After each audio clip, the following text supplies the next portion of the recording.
کیا خبر ہے میتھیو؟ عالی جناب جولیس، ازرویل یہودی کے پاس کچھ خبریں ہیں۔ تم یہاں کیا کر رہے ہو؟ تم سے نہیں کہا تھا کہ دنیا پر نظر رکھو؟ کہا تو تھا، لیکن حضور ابھی چند لمحے پہلے کسی نے اس کو تانگے کے ذریعے بھگا دیا۔ چونکہ حضور میں پیدل تھا لہٰذا میں اس کا پیچھا نہ کر سکا۔ پیدل کیوں؟ جناب وہاں گھوڑے کی ضرورت نہیں تھی، مجھے نہیں معلوم تھا کہ اس کو وہاں سے بھگا دیں گے۔ یہ محل کی خبریں باہر کس طرح پہنچی؟ تانگے والے کو بھی نہیں پہچانا؟ حضور اس نے چہرہ چھپا رکھا تھا، لیکن میرے خیال میں تانگا شاید میکسیملین کا تھا۔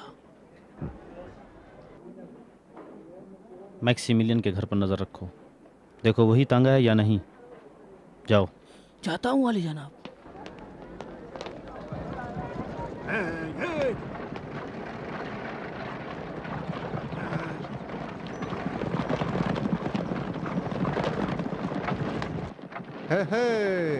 گروپ سے پہلے مجھے گھر لوٹنا ہے، آپ پریشان نہ ہو، ابھی بہت وقت ہے۔ معاف کیجیے عالی جناب، کیا ایک سوال پوچھ سکتا ہوں؟ میتھیوس، تم میرے قریبی دوست ہو، جو چاہے پوچھو۔ میکسیملین سے آپ کا اختلاف کب اور کہاں سے شروع ہوا؟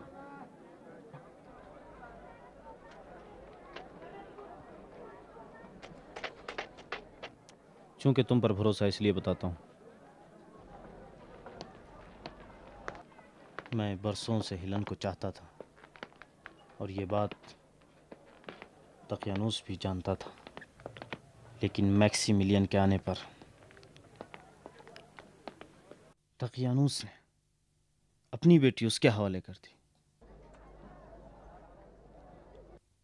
میں نے اسی دن سے فیصلہ کیا کہ ثابت کروں میکسیملین ہیلن کے قابل نہیں ہے، وہ غدار سے زیادہ کچھ نہیں، اور ثابت کروں گا۔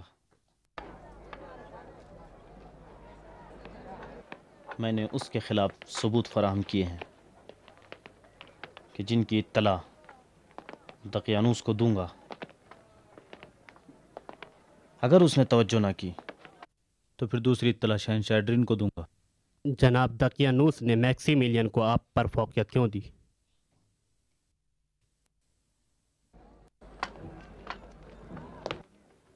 پھر یہ بات آ جاتی ہے روم میں ہم سب کے اثر و رسوخ پر۔ میکسیملین ایک رومی سینیٹر کا بیٹا ہے اور میں رومی فوج کے ایک سابق افسر کا بیٹا ہوں۔ دقیانوس کی حکومت کے لیے ہم میں سے کون اچھا حامی ہو سکتا ہے؟ افسوس ہے عالی جناب۔ چھوڑیں۔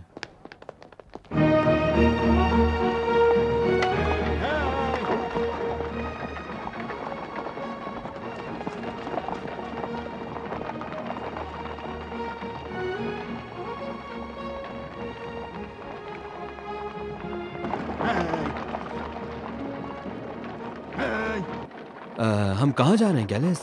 آپ کچھ عرصے کے لیے شہر سے دور رہیں، جنگل میں چھپنے کی جگہ بہت ہے۔ آپ چند دنوں کے لیے چھپ جائیں تاکہ امن و امان ہو جائے، اور اس طرح رومی آپ سے غافل ہو جائیں۔ میں ہر روز آپ کے لیے کھانا لاتا رہوں گا۔ نہیں، میں اکیلا نہیں ہوں، مجھے اجتماع میں پہنچنا ہے۔ جان کی خاطر فرض کیسے بھلا دوں؟ اجتماع اور لوگوں کو دعوت دینے میں دیر نہیں لگے گی، ابھی بہت وقت پڑا ہوا ہے۔ لیکن میں نے تو اپنے مومن بھائیوں کے ساتھ 3 دن کے بعد پہنچنے کا وعدہ کیا ہے۔ احتیاط بھی ضروری ہے۔ خدا بزرگ ہے گیلس۔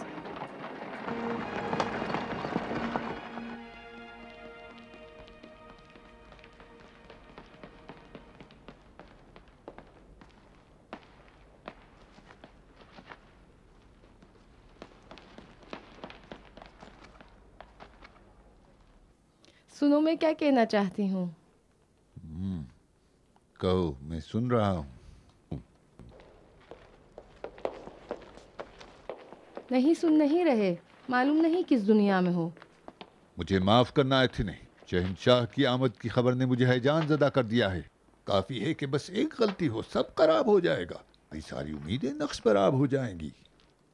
کاش تم بلند پروازی کے بجائے کچھ اہم کاموں پر بھی توجہ دیتے. آتنی تم نہیں جانتی کہ شہنشاہ کی یہاں آمد روم میں میری حکومت کو کس قدر استحکام عطا کر سکتی ہے. اس کے علاوہ میری بہت سی یادیں تازہ ہو گئی ہیں. ایڈرین کے ساتھ کیا دن گزارے تھے، گویا ابھی کل ہی کی بات ہے. عراق و عجم کی جنگ کتنی فخر کی بات ہے. جس وقت میں لجن کا فرماندار تھا، ایڈرین نے حکم دیا کہ فال نکالنے کے چوزوں کو باہر لائیں. فالگیر نے پھر دانہ ڈالا. میرے خدا، چوزوں نے کتنے شوق سے کھایا.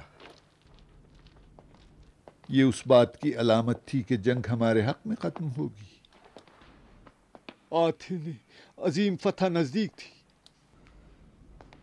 کس قدر مبارک فال تھا، کس قدر مبارک فال آتھنے. اس کے بعد ایڈرین عزم اور اطمینان کے ساتھ شہر کی جانب چند قدم بڑھا اور اونچی آواز میں پکارا، ہیں اگر اس شہر میں کوئی خدا تو میری بات سنیں. میں آپ سے چاہتا ہوں کہ شہر کے گھروں سے اور عبادت گاہوں سے دور ہو جائیں اور اس پہ خون غم برسائیں اور ہمارے نیزوں، تیروں اور تلواروں کے مقابلے ان پست لوگوں کا دفاع نہ کریں اور ہمیں اس شہر میں فتح کے ساتھ داخل ہونے دیں.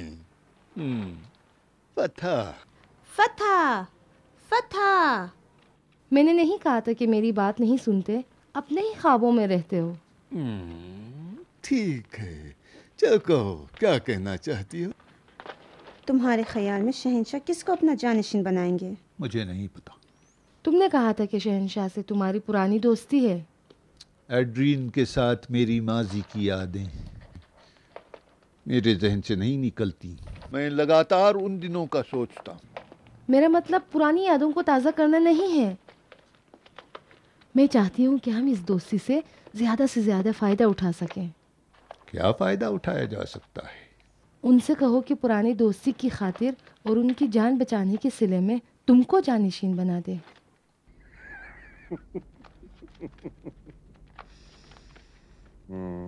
اگرچہ یہ آرزو ایک بلند پروازانہ ہے، بہرحال اس کو پورا کرنے کی کوشش کرنی چاہیے اور اس میں کوئی نقصان بھی نہیں ہے. بلند پرواز کیوں؟ تمہیں اپنے لیاقت پر شک ہے یا شہنشاہ کی دوستی پر؟ کسی پر بھی نہیں. میرا شک روم کی شورا کے فیصلے پر ہے. میرا خیال ہے کہ اگر ایڈرین بھی مان جائیں تو وہ منظوری نہیں دیں گے. لیکن کوئی حرج نہیں، اندھیرے میں تیر ہے. تم نہیں جانتے دقیانوس کتنا مزہ آتا ہے جب میں خود کو روم کی خاتون اول تصور کرتی ہوں. تو میری تجویز ہے کہ تم خود بھی شروع ہو جاؤ. ایڈرین کی بیوی شارون بھی آ رہی ہے، تم اس سے دوستی کرو. بیویاں شوہروں کے فیصلے پر مؤثر کردار ادا کرتی ہیں. اگرچہ میں اس کو دیکھ نہیں سکتی، تمہاری تجویز بری نہیں. مطمئن رہو، میں اس پر عمل کروں گی.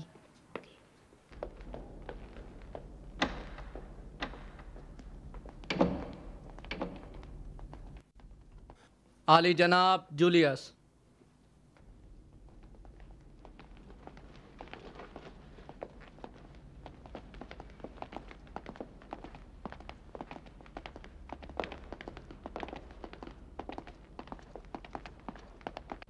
سلام ہو علی جناب دقیانوس پر. جناب جولیس، شہر کی کیا خبر ہے؟ سب ٹھیک ہے. میری واحد پریشانی محل کے اندر سے ہے، کیونکہ اس کی خبریں باہر پہنچ جاتی ہیں.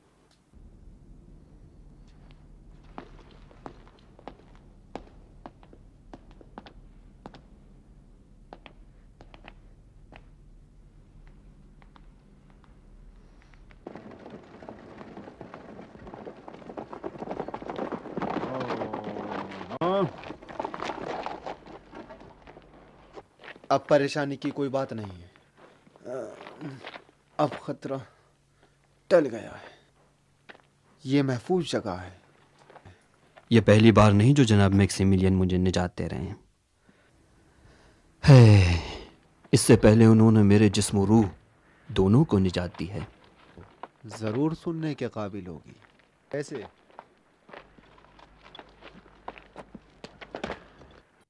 میں ایک عام عیسائی مبلغ تھا اور تثلیث کی تبلیغ کرتا تھا۔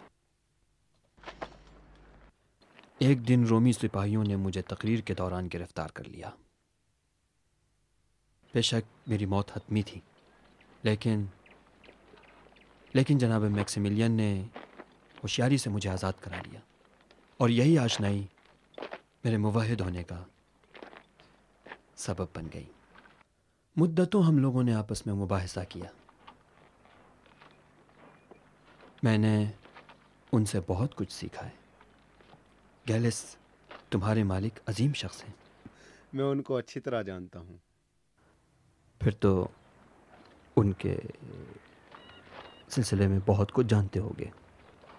میں ایک یونانی غلام تھا، 14-15 سال کا تھا۔ جناب میکسیمیلین کے والد نے مجھے خریدا، پھر اپنے گھر لے گئے۔ وہ روم کی شورا کے اعلیٰ رکن اور شاہنشاہ ایڈرین کے قریبی لوگوں میں سے تھے۔ میں نے جناب میکسیمیلین کا لمحہ بلمحہ مشاہدہ کیا۔ وہ بہت تیز فہم تھے۔ ان کے والد نے ان کی تعلیم کے لیے بہترین معلم مقرر کیے تھے اور ان کو مختلف اقوام کی ثقافتوں اور علوم و فنون سے آگاہ کیا تھا، اور جناب میکسیمیلین کی یہی آگاہی خدایان روم اور رومیوں کی ستمگری اور درندگی سے بیزاری کا سبب بنی۔ روم سے گریز کرنے کی خاطر انہوں نے دقیانوس کی درخواست پر فلاڈیلفیا جانے پر فوراً رضامندی دے دی۔ گویا ہماری ہدایت کے لیے قدرت نے انہیں فیلاڈیلفیا بھیج دیا۔ آپ کے چہرے سے تھکن کے آثار نمایاں ہو رہے ہیں، آئیے۔ جناب میکسیمیلین یہاں اس لیے آئے تاکہ رومیوں کے جرائم سے دور رہیں، لیکن نہیں جانتے تھے کہ فیلاڈیلفیا کے جرائم بھی روم سے کم نہیں ہیں۔ وہ دقیانوس کے جرائم کو دیکھ کر روم کیوں نہیں لوٹ گئے؟ دقیانوس نے فوراً ہی اپنی بیٹی کی شادی میکسیمیلین سے کر دی تھی تاکہ وہ فیلاڈیلفیا میں رہ جائیں۔ دقیانوس کو نہیں معلوم تھا کہ بنو ہیلن بھی موحد میں سوچ۔ کیا یہ سچ ہے کہ میکسیمیلین اس سے پہلے کہ خدا واحد پر ایمان لاتے جھوٹے خداؤں اور بتوں سے منہ موڑ چکے تھے، ایک موحد کی طرح؟ ہاں، وہ کبھی ہالینڈ کے خداؤں پر ایمان نہیں رکھتے تھے اور ہمیشہ حقیقت کی تلاش میں رہتے تھے۔ وہ اپنے خالق کو پہچانتے تھے، لیکن اس کی جانب سے کسی کتاب یا ہدایت کی تلاش میں تھے۔ کیا توریت اور انجیل ان کو نہیں ملی تھی؟ کیوں نہیں، سب پڑھ چکے تھے، لیکن ان میں حقیقت نہیں ملتی تھی۔ ہاں، وہ ہمیشہ فیلاڈیلفیا کے قریبی دیہاتوں میں سفر کرتے تھے اور اپنے منصب کی وجہ سے مظلوموں محروموں کو فائدہ پہنچاتے تھے۔ میں نے خود ایک سفر میں مالیات وصول کرنے والوں کی درندگی کا مشاہدہ کیا ہے۔ دقیانوس کی مالیات۔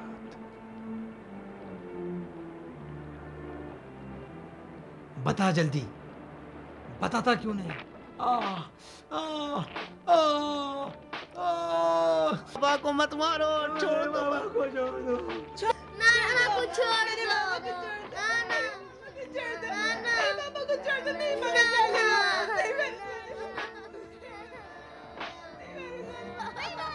نہیں ہوتے تو میں دے دیتا، جان سے عزیز تو نہیں۔ کہاں چھپا رکھا ہے؟ نہیں ہے میرے پاس۔ بول، زبان کھول۔ بولتا کیوں نہیں؟ مالیات ادا ہونا چاہیے، کوئی بہانہ نہیں چلے گا۔ ان کو وہاں سے ایک طرف ہٹاؤ۔ سارا مال ایک طرف رکھتے جاؤ، اگلواؤ اس سے۔ لاؤ لاؤ، ایک ایک لے کے آؤ، جلدی جلدی جلدی لے کے آؤ، سب جمع کرو، جلدی جلدی لاؤ۔ ایک ہی بکری تھی اور کچھ نہیں لایا؟ چلے ادھر۔ ہاں وہ بھی لے کے آؤ، وہ جو رکھا ہوا ہے وہاں پہ، جلدی لاؤ، جلدی کرو۔ مجھے نہ مار۔ یہاں کیا ہو رہا ہے؟ ہم لوگ یہاں مالیات وصول کرنے آئے ہیں۔ اور یہ شخص مالیات نہیں دینا چاہتا. نہیں دینا چاہتا یا اس کے پاس نہیں ہے؟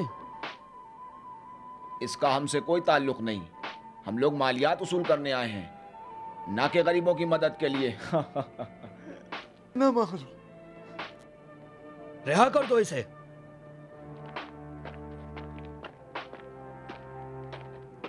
اے رک جاؤ.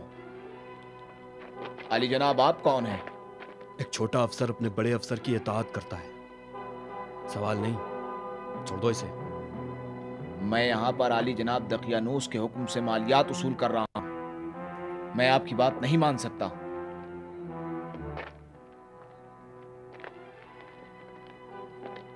تمہیں شاید سیدھی بات سمجھ میں نہیں آتی.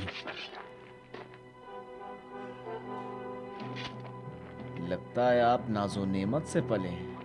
میرے خیال سے آپ کو دوسری زبان نہیں آتی. یہ لیجئے.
اسے مار ڈالو.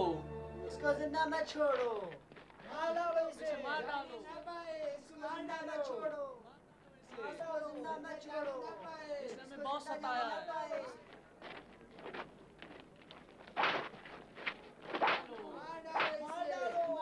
اسے مت چھوڑنا. بہت ستایا ہے. اسے مار ڈالو. وقت مل گیا نا، اپنے ساتھیوں کو لے کے نکل جاؤ یہاں سے.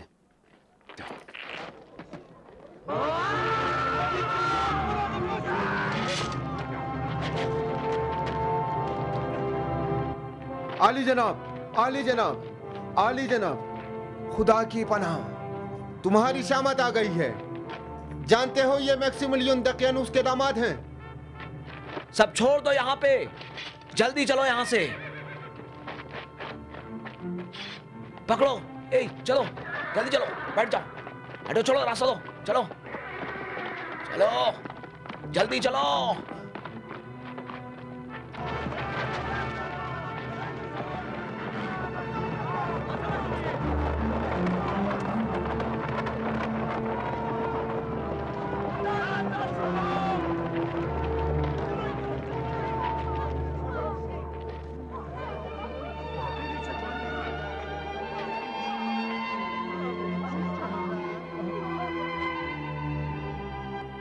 میکسیملین کا یہ حادثہ اس روشن ضمیر بوڑھے کے ساتھ واقفیت کا سبب بن گیا.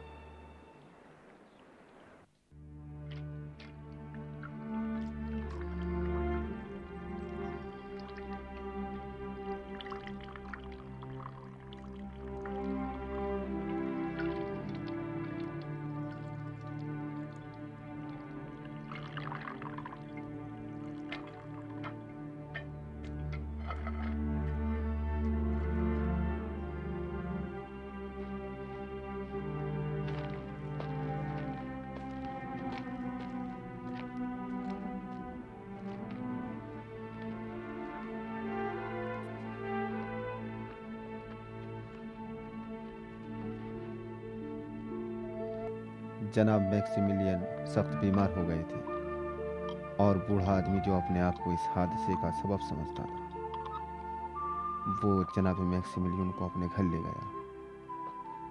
بہت محنت اور مہارت کے ساتھ جناب میکسیملین کا علاج کیا.